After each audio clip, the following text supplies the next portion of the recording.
मंच पर विराजमान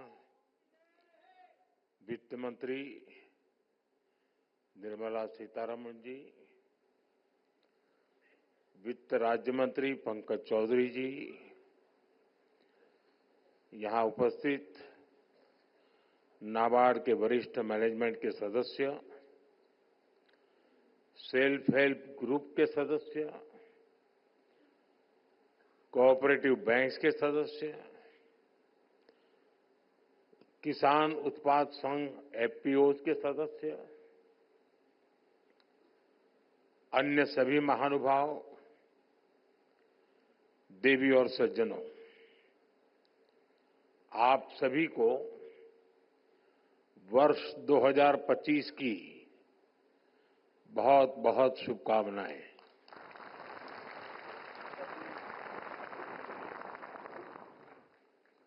वर्ष 2025 की शुरुआत में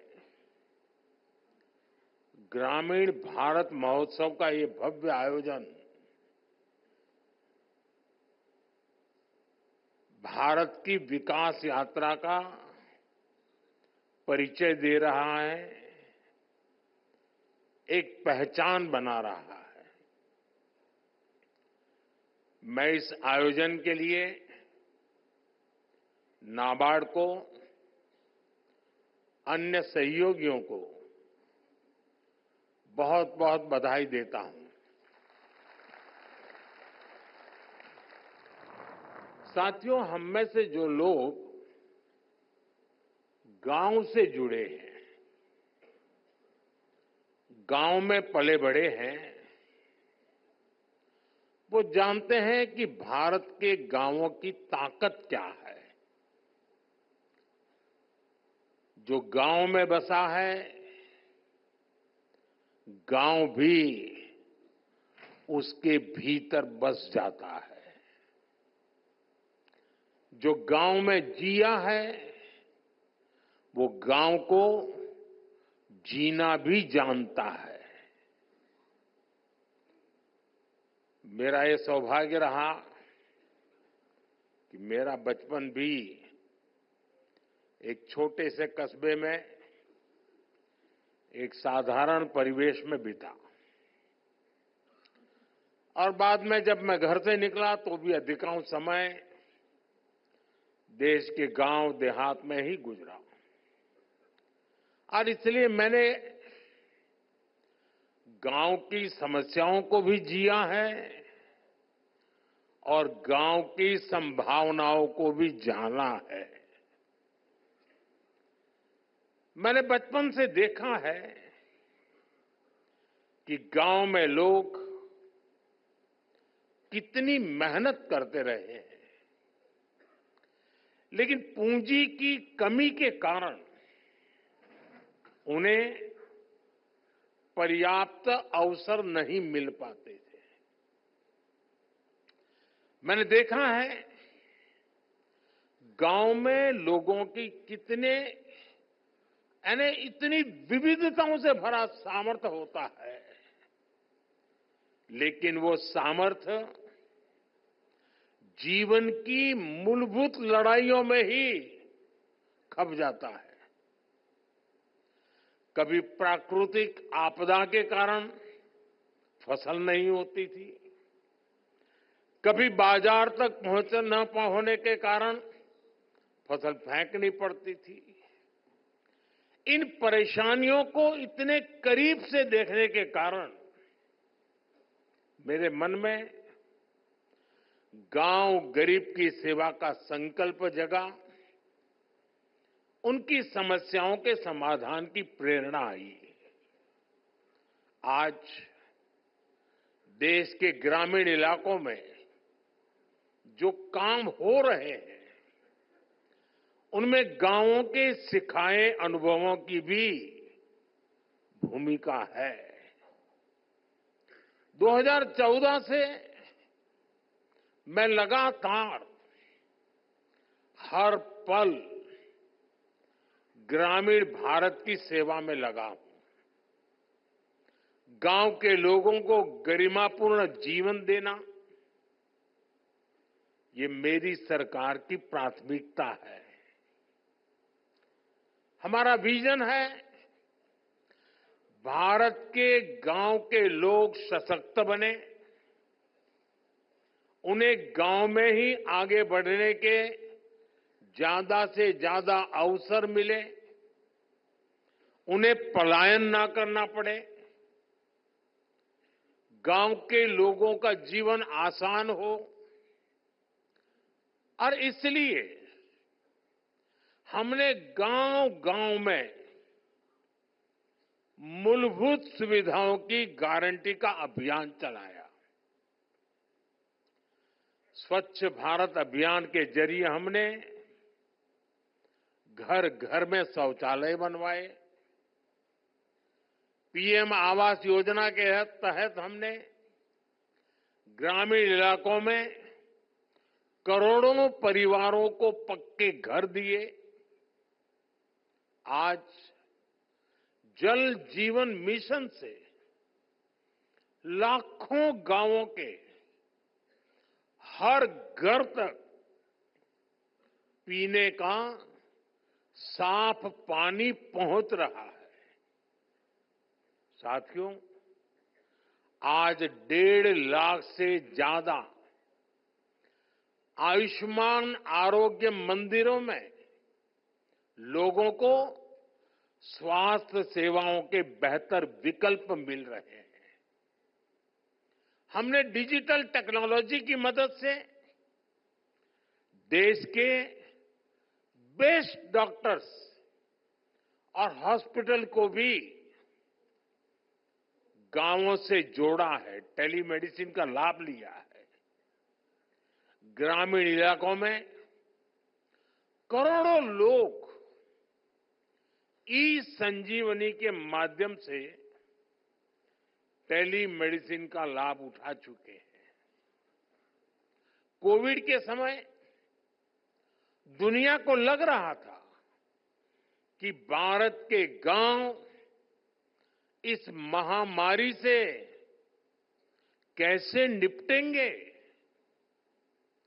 लेकिन हमने हर गांव में आखिरी व्यक्ति तक वैक्सीन पहुंचाई।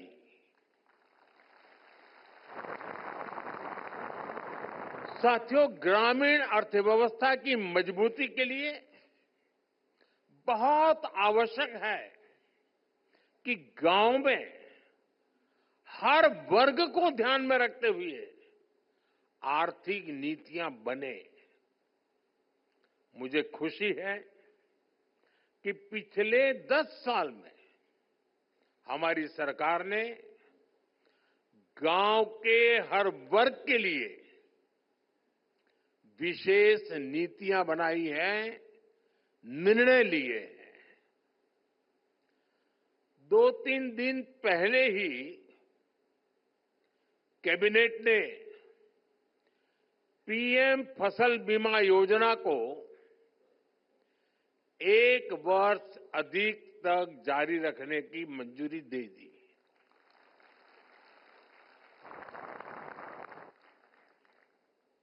डीएपी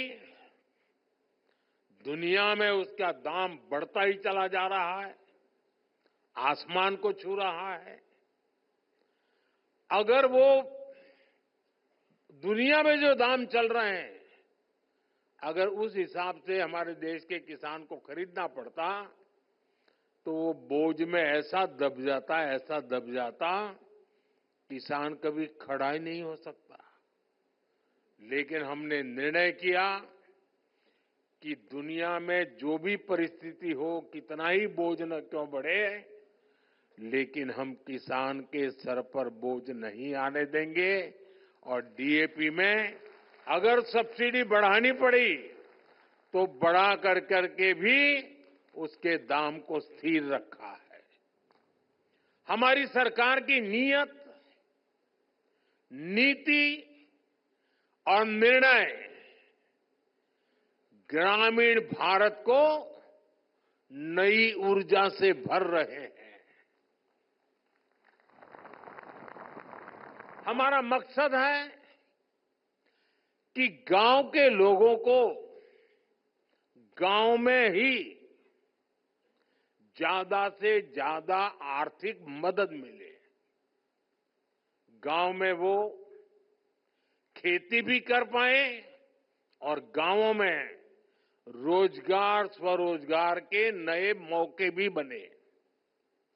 इसी सोच के साथ पीएम किसान सम्मान निधि से किसानों को करीब 3 लाख करोड़ रुपए की आर्थिक मदद दी गई है।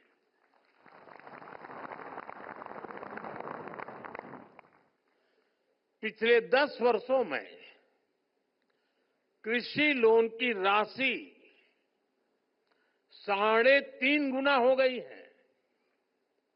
अब पशुपालकों और मत्स्य पालकों को भी किसान क्रेडिट कार्ड दिया जा रहा है।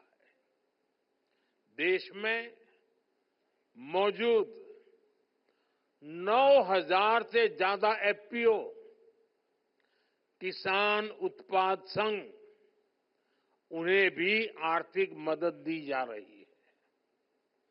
हमने पिछले 10 सालों में कई फसलों पर निरंतर एमएसपी भी बढ़ाई है। साथियों, हमने स्वामित्व योजना जैसे अभियान भी शुरू किए हैं, जिनके जरिए गांव के लोगों को प्रॉपर्टी के पेपर्स मिल रहे हैं। पिछले 10 वर्षों में एमएसएमई को भी बढ़ावा देने वाली कई नीतियां लागू की गई हैं। उन्हें क्रेडिट लिंक गारंटी स्कीम का लाभ दिया गया है।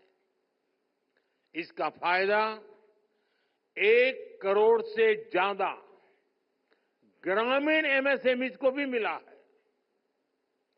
आज गांव के युवाओं को मुद्रा योजना, startup India, stand up India जैसी योजनाओं से ज्यादा मदद मिल रही है। साथियों, गांवों की तस्वीर बदलने में कोऑपरेटिव्स का बहुत बड़ा योगदान रहा है। आज भारत सहकार से समृद्धि का रास्ता तय करने में जुटा है।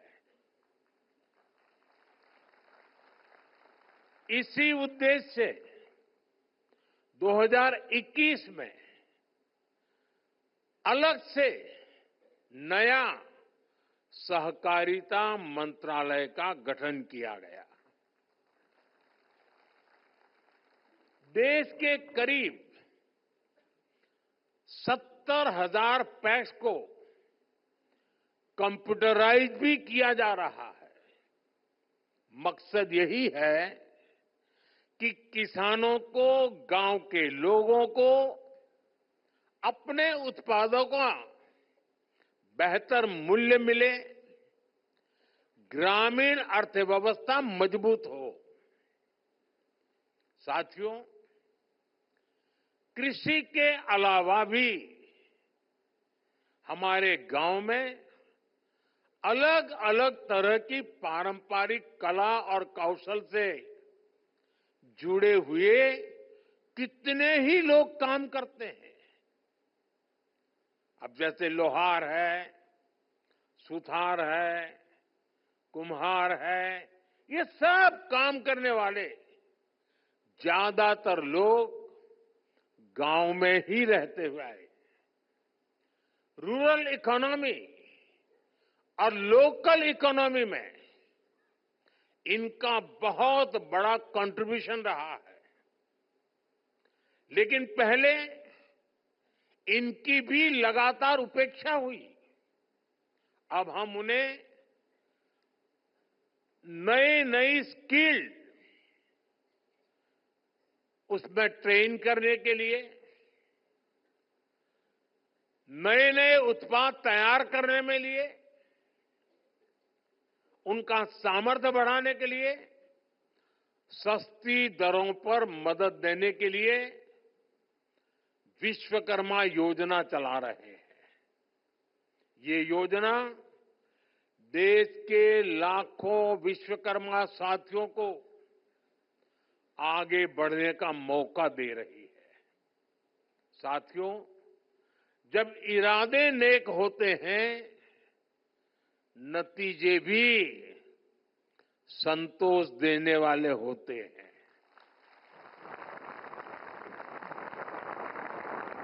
बीते 10 वर्षों की मेहनत का परिणाम देश को मिलने लगा है। अभी कुछ दिन पहले ही देश में एक बहुत बड़ा सर्वे हुआ है और इस सर्वे में कई महत्वपूर्ण तथ्य सामने आए हैं।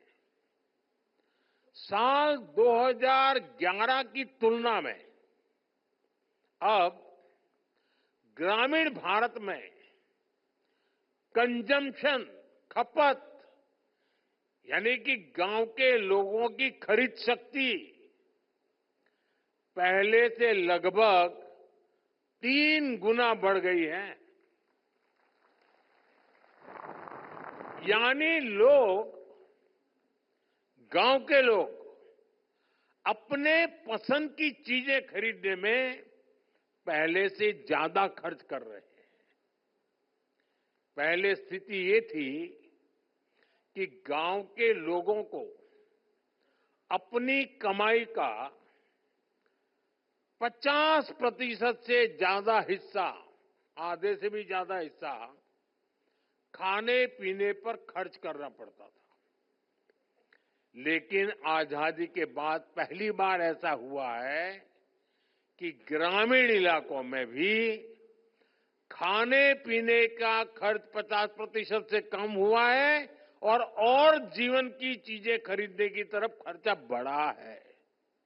इसका मतलब है लोग अपने शौक की, अपनी इच्छा की, अपनी आवश्यकता की जरूरत की और चीजें भी खरीद रहे हैं, अपना जीवन बेहतर बनाने पर खर्च कर रहे हैं।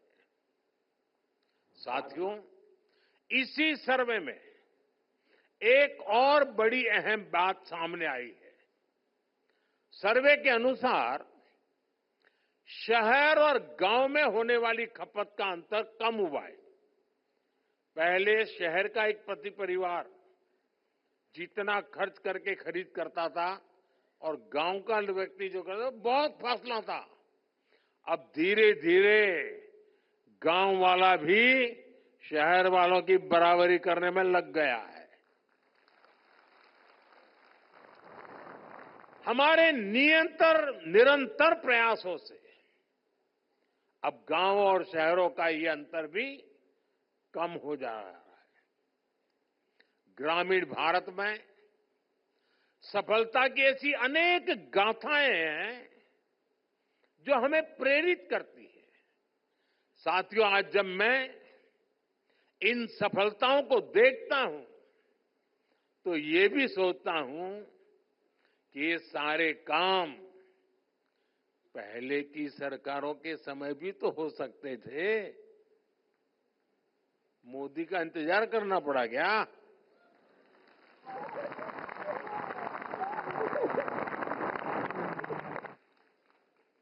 लेकिन आजादी के बाद दशकों तक देश के लाखों गांव बुनियादी जरूरतों से वंचित रहे।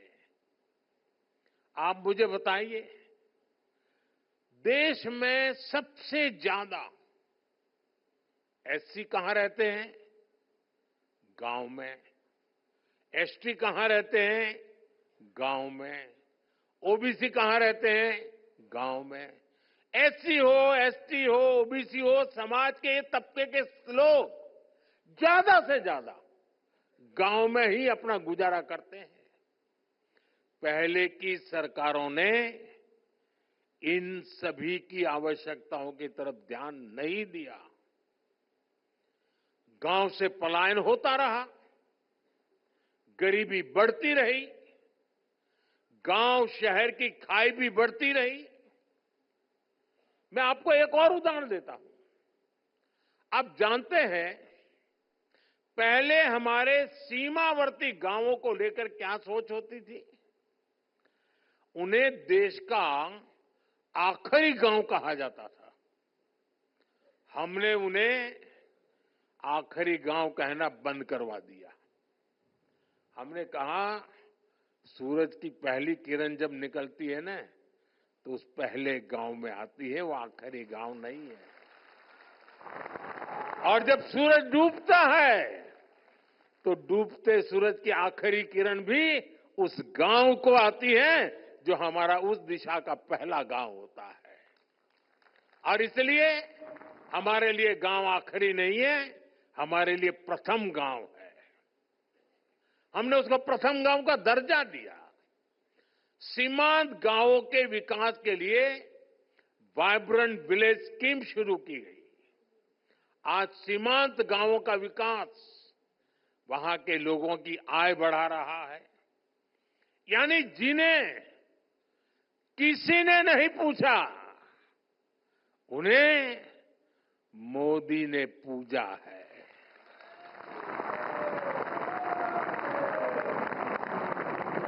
हमने आदिवासी आबादी वाले इलाकों के विकास के लिए पीएम जनधन योजना शुरू की। जो इलाके दशकों से विकास से वंचित थे, उन्हें अब बराबरी का हक मिल रहा है। पिछले 10 साल में हमारी सरकार द्वारा पहले की सरकारों की अनेक गलतियों को सुधारा गया है। आज हम गांव के विकास से राष्ट्र के विकास के मंत्र को लेकर आगे बढ़ रहे हैं।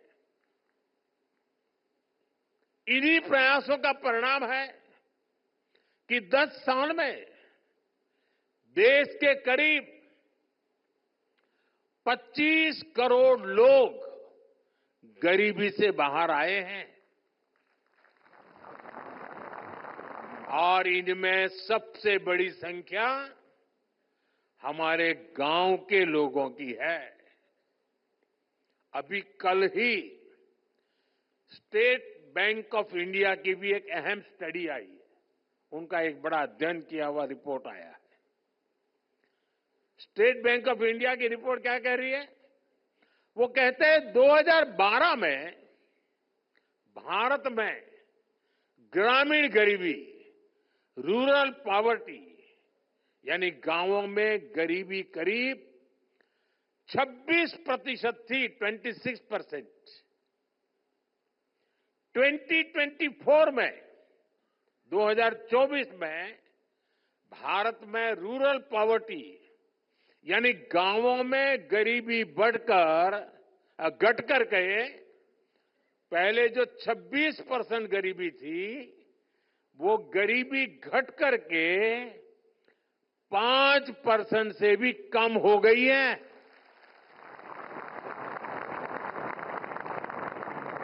हमारे यहां कुछ लोग दशकों तक गरीबी हटाओ के नारे देते रहे। आपके गांव में जो 70-80 साल के लोग होंगे, उनको पूछना, जब वो 15-20 साल के थे तब से सुनते आए हैं गरीबी हटाओ, गरीबी हटाओ। 80 साल के हो गए।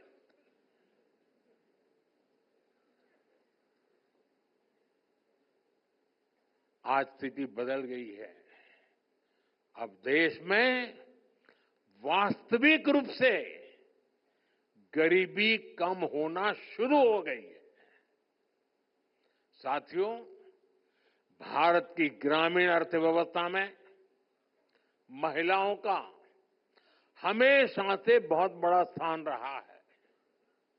हमारी सरकार इस भूमिका का और विस्तार कर रही है।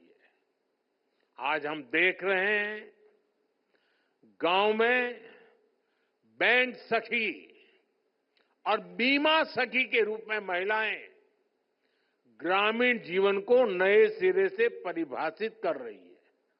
मैं एक बार एक बैंक सखी को मिला, सब बैंक सखियों से बात कर रहा था। तो एक बैंक सखी ने कहा वो गांव के अंदर रोजाना 50 लाख, 60 लाख, 70 लाख रुपए का कारोबार करती है। तो मैंने कहा कैसे? नहीं, बोले सुबह 50 लाख रुपए लेके निकलती हूँ। मेरे देश के गांव में एक बेटी अपने थैले में 50 लाख रुपया लेकर के घूम रही है। ये भी तो मेरे देश का नया रूप है। गांव गांव में महिलाएं सेल्फ हेल्प ग्रुप के जरिए नई क्रांति कर रही है। हमने गांवों की 1,15,00,000 महिलाओं को लखपति दीदी बनाया है। और लखपति दीदी का मतलब ये नहीं कि एक बार 1,00,000 रुपया, हर वर्ष 1,00,000 रुपया से ज्यादा कमाई करने वाली मेरी लखपति दीदी। हमारा संकल्प है कि हम 3 करोड़ महिलाओं को लखपति दीदी बनाएंगे। दलित, वंचित, आदिवासी समाज की महिलाओं के लिए हम विशेष योजनाएं भी चला रहे हैं। साथियों, आज देश में जितना रूरल इंफ्रास्ट्रक्चर पर फोकस किया जा रहा है, उतना पहले कभी नहीं हुआ। आज देश के ज्यादातर गांव हाईवेज, एक्सप्रेसवे और रेलवे के नेटवर्क से जुड़ रहे हैं। प्रधानमंत्री ग्राम सड़क योजना के तहत 10 साल में ग्रामीण इलाकों में करीब 4 लाख किलोमीटर लंबी सड़कें बनाई गई हैं। डिजिटल इंफ्रास्ट्रक्चर के मामले में भी हमारे गांव 21वीं सदी के आधुनिक गांव बन रहे हैं। हमारे गांव के लोगों ने उन लोगों को जुठला दिया है जो सोचते थे कि गांव के लोग डिजिटल टेक्नोलॉजी अपना नहीं पाएंगे। मैं यहां देख रहा हूं सब लोग मोबाइल फोन से वीडियो उतार रहे हैं, सब गांव के लोग हैं। आज देश में 94% से ज्यादा ग्रामीण परिवारों में टेलीफोन या मोबाइल की सुविधा है। गांव में ही बैंकिंग सेवाएं और यूपीआई जैसी वर्ल्ड क्लास टेक्नोलॉजी उपलब्ध है। 2014 से पहले हमारे देश में 1 लाख से भी कम कॉमन सर्विस सेंटर्स थे। आज इनकी संख्या 5 लाख से भी ज्यादा हो गई है। इन कॉमन सर्विस सेंटर्स पर सरकार की दर्जनों सुविधाएं ऑनलाइन मिल रही हैं। ये इंफ्रास्ट्रक्चर गांव को गति दे रहा है, वहां के रोजगार के मौके बना रहा है और हमारे गांवों को देश की प्रगति का हिस्सा बना रहा है। साथियों, यहां नाबार्ड का वरिष्ठ मैनेजमेंट है। आपने सेल्फ हेल्प ग्रुप से लेकर किसान क्रेडिट कार्ड जैसे कितने ही अभियानों की सफलता में अहम रोल निभाया है। आगे भी देश के संकल्पों को पूरा करने में आपकी अहम भूमिका होगी। आप सभी एफपीओ किसान उत्पाद संघ की ताकत से परिचित हैं। एफपीओ की व्यवस्था बनने से हमारे किसानों को अपनी फसलों का अच्छा दाम मिल रहा है। हमें ऐसे और एफपीओ बनाने के बारे में सोचना चाहिए, उस दिशा में आगे बढ़ना चाहिए। आज दूध का उत्पादन किसानों को सबसे ज्यादा रिटर्न दे रहा है। हमें अमूल के जैसे 5-6 और कोऑपरेटिव्स बनाने के लिए काम करना होगा, जिनकी पहुंच पूरे भारत में हो। इस समय देश प्राकृतिक खेती, नेचुरल फार्मिंग का उसको मिशन मोड में आगे बढ़ा रहा है। हमें नेचुरल फार्मिंग के इस अभियान से ज्यादा किसानों को जोड़ना होगा। हमें हमारे सेल्फ हेल्प ग्रुप्स को, लघु और सूक्ष्म उद्योगों को एमएसएमई से जोड़ना होगा। उनके सामानों की जरूरत सारे देश में है, लेकिन हमें इनकी ब्रांडिंग के लिए, इनकी सही मार्केटिंग के लिए काम करना होगा। हमें अपने जीआई प्रोडक्ट्स की क्वालिटी, उनकी पैकेजिंग और ब्रांडिंग पर भी ध्यान देना होगा। साथियों, हमें रूरल इनकम को डाइवर्सिफाई करने के तरीकों पर काम करना है। गांव में सिंचाई कैसे अफोर्डेबल बने, माइक्रो इरिगेशन का ज्यादा से ज्यादा कैसे प्रसार हो, वन ड्रॉप मोर क्रॉप, इस मंत्र को हम कैसे साकार करें। हमारे यहां ज्यादा से ज्यादा सरल ग्रामीण क्षेत्र के रूरल एंटरप्राइज क्रिएट हो, नेचुरल फार्मिंग के अवसरों का ज्यादा से ज्यादा लाभ रूरल इकोनॉमी को मिले। आप इस दिशा में टाइम बाउंड मैनर में काम करें। साथियों, आपके गांव में जो अमृत सरोवर बना है, तो उसकी देखभाल भी पूरे गांव को मिलकर करनी चाहिए। इन दिनों देश में एक पेड़ मां के नाम अभियान भी चल रहा है। गांव के हर व्यक्ति इस अभियान का हिस्सा बने, हमारे गांव में ज्यादा से ज्यादा पेड़ लगे, ऐसी भावना जगाना बहुत जरूरी है। एक और सबसे महत्वपूर्ण बात, हमारे गांव की पहचान गांव के सौहार्द और प्रेम से जुड़ी होती है। इन दिनों कई लोग जाति के नाम पर समाज में जहर घोलना चाहते हैं, हमारे सामाजिक ताने बाने को कमजोर बनाना चाहते हैं। हमें इन षड्यंत्रों को विफल बनाकर गांव की साझी विरासत, गांव की साझी संस्कृति को हमें जीवंत रखना है, उसको सशक्त करना है। भाइयों बहनों, हमारे ये संकल्प गांव गांव पहुंचे, ग्रामीण भारत का ये उत्सव गांव गांव पहुंचे, हमारे गांव निरंतर सशक्त हो, इसके लिए हम सबको मिलकर के लगातार काम कर रहा है। मुझे विश्वास है, गांवों के विकास से विकसित भारत का संकल्प जरूर साकार होगा।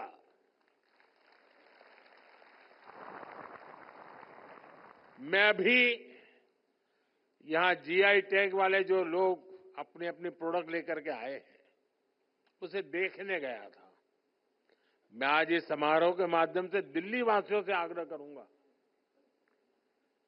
कि आपको शायद गांव देखने का मौका न मिलता हो, गांव जाने का मौका न मिलता हो, कम से कम यहां एक बार आइए और मेरे गांव में सामर्थ्य क्या है जरा देखिए।